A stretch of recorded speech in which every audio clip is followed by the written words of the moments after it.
narito na naman tayo para sa isang napaka-sweet at nakakakilig na love story nila Kalingap Edu at Ate Viancy. Tulad mo ay aking makilala. Para sa pagpapatuloy ng ating love story ay pumunta ang Kalingap team sa isang lalawigan kung saan ito talaga ay pinakasikat. Dahil nga marami nagmamahal sa Kalingap team ay nag-sponsor talaga ito sa kanila ng pang-outing nila papunta sa pinakakilalang Baguio. Noong pumunta sila dito ay nagkaroon sila ng maraming mga activities kasama ang mga iba't ibang love team maliban sa EDSI. Kaya dito nagsuot din sila ng mga traditional na damit ng mga taga Baguio at dahil sa kanilang mga kagandahan at kagapuhan, bumagay talaga ang mga damit nila na suot-suot. Kaya ito na nga ang mga pangyayari na talagang abangan natin.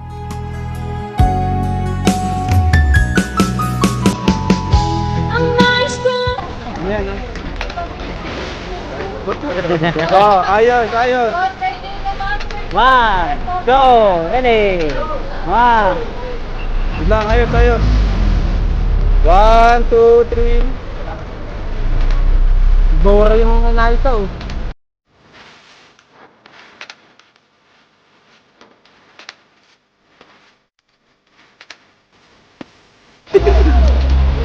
Tara, tayo lahat. Ay, meron tayo ganito. Lady ng ni Kuya Jens! Kuya Jens! Thank you, Kuya Jens! Uy, meron ako. Ay, grabe. Tara tayo. Lahat! Hey!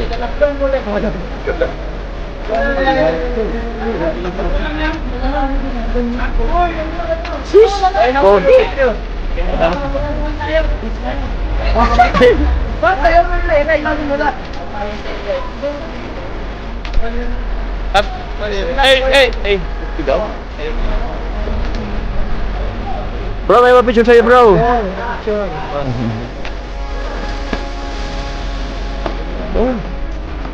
Saan po sa Bicol? Hey!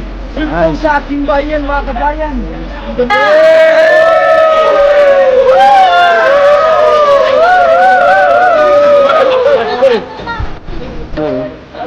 Wait lang.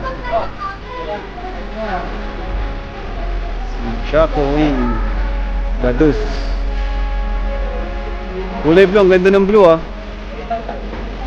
Ganda oh.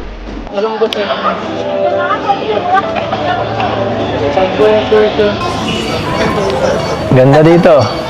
Nakabalik ulit tayo dito sa kaharian ko. Kahit na makaluma ang suot ni Ate Viancy ay talagang bumagay ito sa kanyang kagandahan. Kahit ano talaga ang kanyang isuot ay bagay na bagay sa kanya ito. Kaya naman lalo talagang na-in love si Kalingap Edu noong makita niya talaga si Ate Viancy na suot-suot ang traditional na damit ng mga taga Baguio at bagay ito sa kanya. Sa ating bayan, mga kabayan!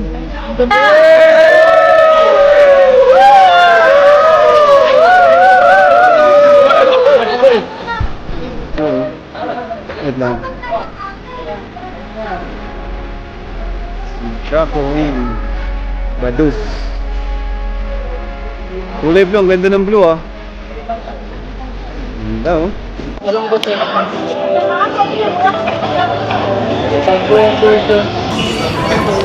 Ganda dito. Nakabalik ulit tayo dito sa kaharian ko. Welcome back. Ikaw po yung naasunaan, makakabalik tayo dito. Same. Dati, iba eh. Iba no? Wala pa tayong ganito. Mas maganda ngayon. Mas maganda to, partner. Welcome. Dati dito, nandito tayo. Hindi pa ako nang pinapansin. Wala pang tayo nun, EDSI. Wala pang EDSI. Hindi ko pinapansin. Ha? Yeah. Upo ka. Upo muna tayo, pagod. TikTok na lang po tayo. Hindi ako nagtitiktok. Pang babae yun eh. Ito ba, hindi po ah. Marami na ako nagtitiktok na. Ha? TikTokat.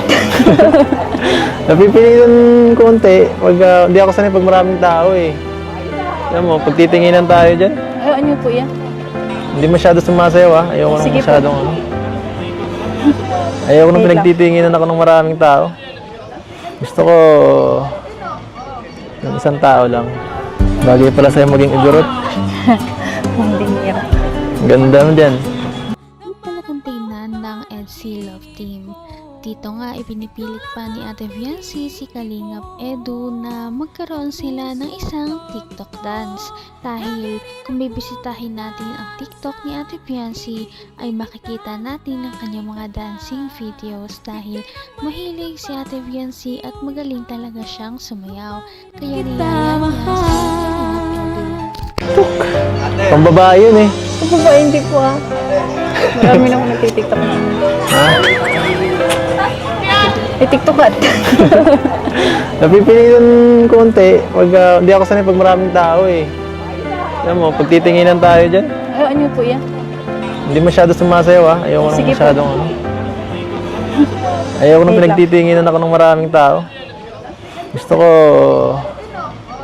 ng isang tao lang. Bagay pala sa'yo maging igurot. Hindi nira. Ganda mo dyan. Tama na, pambobola. TikTok po tayo. Ito. Ano yan? Turuan mo kung paano sumayaw. Gusto mo simple lang po ay. Ito na lang. Gusto ko simple para ikaw simple lang. Pare, ikaw sa unahan. Wait lang.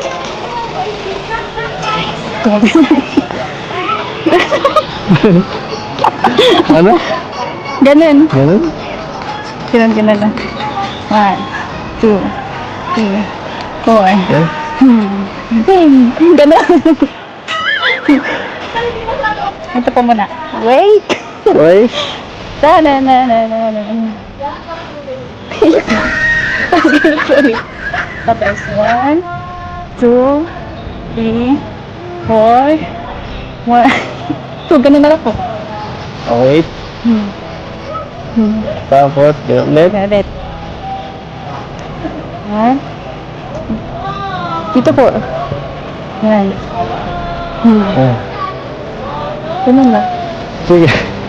Sige ba? Dapat viral yan ha. Basta ikaw, viral po yan. Uy.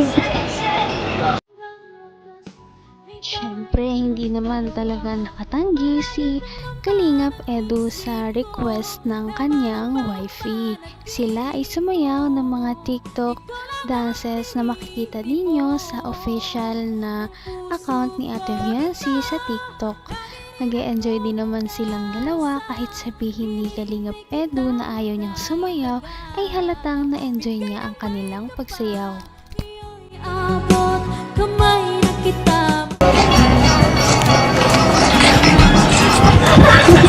Ang gulo na. Ang gulo. Sige, okay lang. Basta ikaw. Maganda na yan.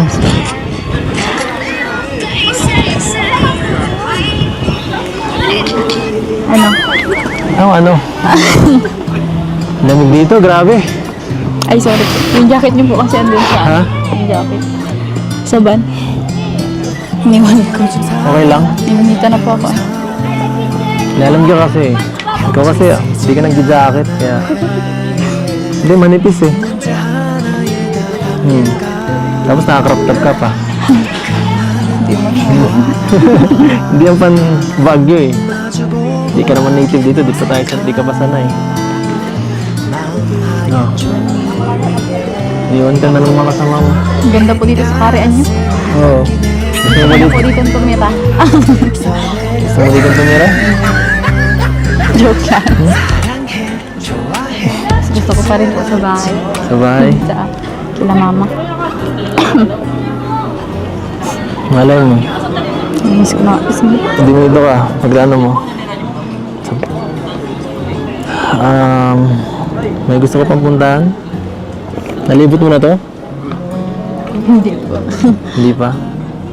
Pero naano ko muna po ba ito nung una? Ayaw nga, no? Nalibot na po namin nila, nila Melka po. Sayang wala. Kaya nga po, sayang wala sila ng po. Kasakit po. Saya ka? Bakit? Nakabalik po ulit dito. Nakasama po ulit. Nakasama ulit tayo sa Tapos birthday. may mga bago pong angels kasama. Oo nga, no? Sinong pinakaya mo sa kanila? Wala po. Bigay ng may kapal. Hindi talaga makakalimutan ng EDSI Love Team ang pagpunta nila sa Baguio dahil sobrang memorable nito at marami pa nga silang mga ginawa na makikita din ninyo sa aming mga susunod na video. Sana ay marami pang mapuntahan ng EDSI Love Team dahil nakakatuwa silang panoorin. Napaka-sweet talaga nila at napakabait ng tambalang ito kaya maraming sumusuporta. Kaya naman, sana ipatuloy natin silang suportahan at mahalin si Viancy, si Kalingap Edu at ang Kalingap Team. Yun lamang at maraming salamat sa panonood. Abangan natin kung magkakatuluyan ba talaga si Kalingap Edu at Viancy. Hanggang sa muli. Bye! Ngayon'y abot